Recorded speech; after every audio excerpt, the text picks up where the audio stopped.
morning, good afternoon, and good evening. Breakfast.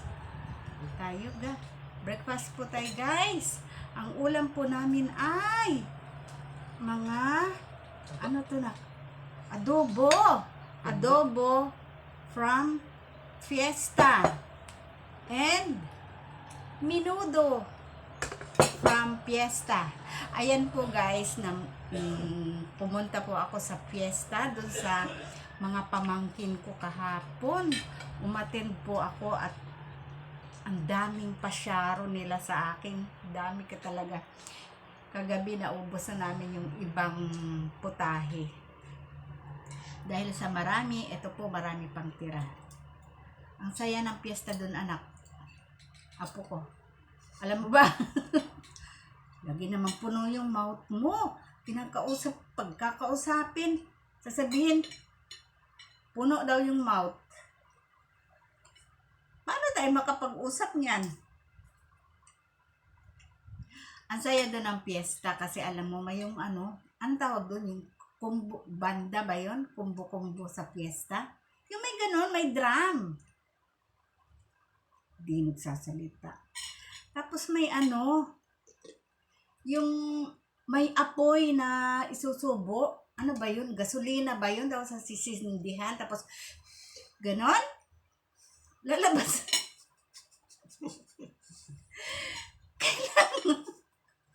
Kailangan lumabas yan. Grabe siya, hindi magsalita. Ano nga yun? Gasolina ba yun nilalagay nila sa mouth? Tapos sisindihan. Tapos, ibubuga? Takot nga ako kahapon eh. Ba yun? Talagang ang saya-saya, di ba? Napanood mo? Pinanood mo yung pinapanood ko sa'yo kanina?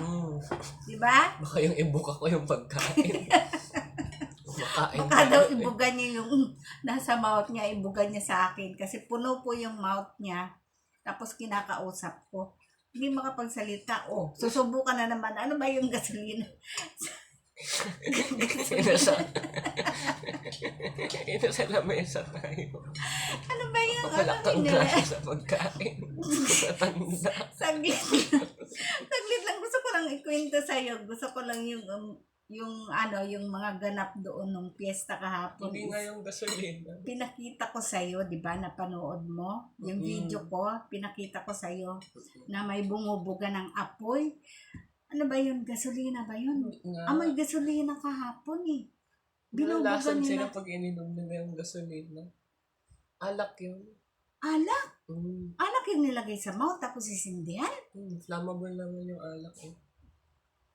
Try mo. Akala ko gasolina tapos sisindihan tapos ibubuga tapos may apoy na lumalabas. Ang ignorante talaga ng lola. Try mo. Alak pala yun, guys. Akala ko talaga gasolina yun nilalagay. Ay, Diyos ko, sorry. Hindi pala.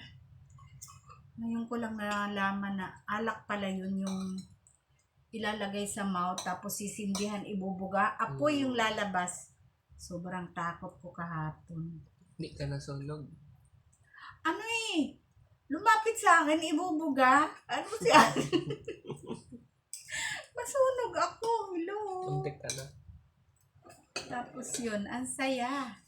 Saya po ng Fiesta doon sa Ludlod, Lipa kahapon. Ludlod, Barangay Ludlod, Lipa. Yun. Tapos yung mga bata na apo-apo ko sumayaw sa harap ko. Yun, ipapakita mo yun. Mga apo. Tapos ang daming pasyaron. Ayan, gusto kong magpasalamat sa kanila.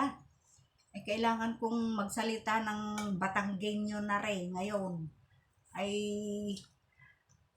sa mga pamangkin ko po, diyan sa Lipa, sa Ludlod, yung pinuntahan ko, ay napakaraming salamat po sa mga pasyaro ninyo diyan. Sa kapatid ko po, sa asawa ng kapatid ko, Ate Dora, sa pamangkin ko, Maricel, ay maraming salamat po sa nagbibideo. Nagbablog ako. Maraming salamat po. Shout out po sa inyo.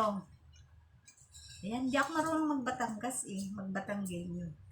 At sa mga viewers po, maraming salamat sa panonood. Ang apo ko, magpasalamat ka naman. Salamat po sa panonood. Ayun. God bless po. Bye-bye.